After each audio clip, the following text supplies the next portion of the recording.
Joe Anderson is my name. I'm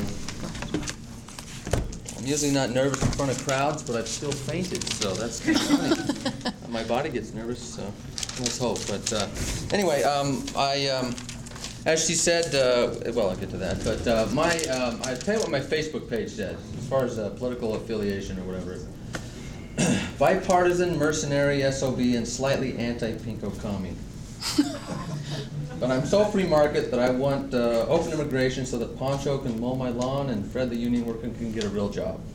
So, thank you. Sorry about that. But the fact is, I'm not a moderate. I'm a far right winger. I'd like to call myself a Milton Friedman conservative, basically.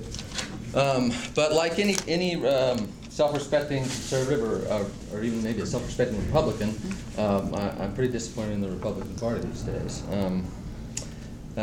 But all the same, I'm pretty much, a free market guy. I'm not a fan of unions. Don't like welfare, and I think welfare for the poor has ruined the families since the 1960s. I cannot stand welfare for the rich, and that includes tariffs and subsidies. Ted Turner getting millions of dollars for not growing anything on his land. It's those farm subsidies that actually are making it tough for countries like Mexico to grow the food there and then compete, here. So things like tariffs and farm subsidies are just horrible for the rest of the world. The poor farmer in Africa cannot grow his food to compete with the food that America dumps here. In the meantime, we're enriching the fat cats here. So I cannot stand welfare for the poor or the rich. I do respect, George W. Bush highly, and I even like Joe Arpaio, and I believe in the enforcement of the rule of law. But I'm much more open-minded than most conservatives and quite a few liberals. This book here is something I just published. It's not a rhetorical question. I answer how you can be a Mormon and a Democrat. If I had given it that title, though, only Democrats would read it. So the only thing negative I say about Harry Reid is that I never vote for him. Otherwise, I'm pretty nice. So I'm pretty open-minded. Don't worry, there's the sequel. How can you possibly be a Mormon and a Republican? Okay. It's coming out, too. But like she said, this is too long of a title. I'll shorten it. But I am going to write a book on this. But I've got a series of books going about Muslims and so forth. Not written by me necessarily. I'm a fledgling publisher, actually. But one of the books is called "How Can You Possibly Be an Engineer Who? How can you possibly get an engineer to appreciate the liberal arts?" Okay, and that's a republication of an engineer's book. The fact is, I'm an engineer. I'm a mechanical engineer. But my experience is in civil engineering. And it's in civil engineering and in construction that I've had my experience with immigrants. In civil engineering, half of the firm I worked at were immigrants. Okay, of course they were the engineers and so forth. In doing construction, half of the people I worked with were immigrants. They were legal.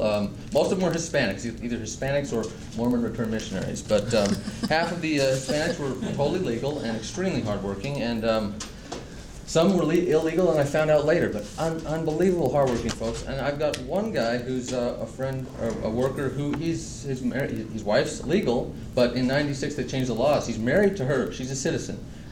He is not, but he's doing everything legally. When he went to the borders to try to renew something, he was stuck there for 2 years. I don't know what good that does to the economy. But I'm going to read from the last page here in this book, because I just couldn't resist saying something about immigration in the back here. So I may be repeating a little bit of what's going on, but I hate the idea of illegal immigrants coming over here and living off welfare, but I also hate the idea of first-generation legal immigrants and second-generation immigrants living off welfare. I'm not a fan of welfare, but I am a fan of the two pillars of conservatism, free market economics and the rule of law. And I'll paraphrase here, but sometimes those come into conflict. You've got really stupid laws a lot of times. Plenty of the right-wingers they can't stand the income tax, but if they get paid cash, I don't know if they'll always report that. So, and sometimes these are the same people who want to protect our borders and get the immigrants out of here, But as was said, the immigration laws are impossible right now. I think it's been estimated that if you're Mexican, if you want to come here to work, it'll take you, get in line, 110 years, I think is about the wait. And that's not surprising because only 5,000 people per year from any country are allowed in to work. That's ridiculous. That is not, so what we have here is, and all the economists agree with this here, if you restrict a supply of something, you get black markets. So I see the immigration issue here is a black market in labor, okay, and so it's more of a free market issue kind of to me. So I've summarized it pretty well. So anyway, I'm again, anything. It seems to be. I say I'm for amnesty, but it's conditional amnesty, of course. What happened in 1986 or so when Reagan did his amnesty? People say amnesty didn't work. Well, okay, they did.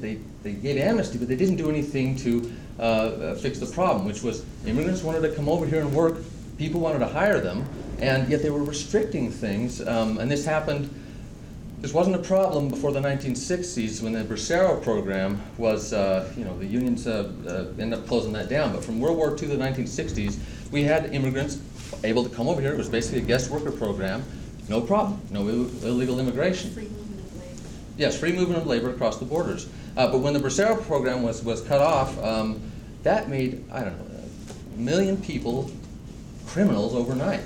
So it's just a tragedy, and it's a shame that the conservatives, call yourself a protectionist, or I like to call it the unionized states of America, but you're not a free market guy, but growing up, so there's free market economics and the rule of law, but when the law is stupid, it's got to change. So what I would like to, these books I've written, the How Can You Possibly, are to try to get the people to see things from the other point of view. I'm answering these questions, and I want people to see things from other perspectives. Have you given me the 2 minutes yet? Not yet. Oh, okay. Pretty good shape then. But my background isn't just, I started my economics with Ezra Taft Benson, The Enemy Hath Done This. That was my introduction.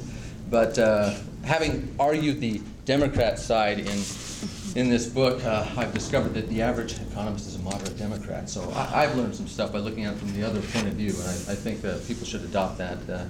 But the family I grew up in, and now that's the technical economic part of how I see things, okay? And I'm always willing to listen to the other side, too.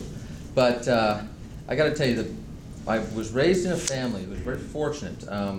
I was very fortunate to be raised in a family where I think there was one racial slur I remember, and one joke that I brought home from school once. I told that to my dad, and the racial slur I said to my mom. That was it. My family believes in respect for everyone, and that includes respect for the bigot. Okay, respect for the persecuted minority, and respect for the bigot, and that's Atticus Finch from To Kill a Mockingbird, right there. My grandpa, his name's Liddell Anderson. You may have heard of him. He's the basketball coach for BYU, the Utah Stars, the ABA, and he coached Utah State. When he first got there, okay, hadn't started any games yet. Some people, self-important people from around, got him together and told him he's got to get rid of this black player. He's dating a white girl. Can't have that. And of course, he was openly dating her. There was plenty of dating going on in other cases, but. And he basically put his job on the line and said, "Hey, I like him. He's a good guy, and if he goes, then I go." And well, of course, when they started, if you know anything about Liddell Anderson, they started winning games, and suddenly that wasn't as much of a problem. So that man married this woman. The man married the woman, and stayed here in Utah, and was superintendent of public schools, I think, here in Weber. But without converting to the church, by the way. So that's my heritage. Respect for people, charity for thy neighbor. It's completely, in accordance with the church. And I hope and pray that people the conservatives can start having more charity. And I will say one last thing here, and this is the argument I hope to use to help convince the conservatives. They hate welfare. That's the biggest thing. And illegal immigrants don't use a lot of welfare. They don't, statistically. But the fact is, welfare, or government-sponsored welfare, is higher in the Scandinavian companies where the culture is more monogamous, more monolithic. Okay, when immigrants started getting more into Scandinavia, the Scandinavians started to contract their welfare because they like taking care of their own, but these immigrants are kind of outsiders. So my argument to the conservatives is we need to encourage open immigration, okay, because that will make it so the native population will discourage welfare.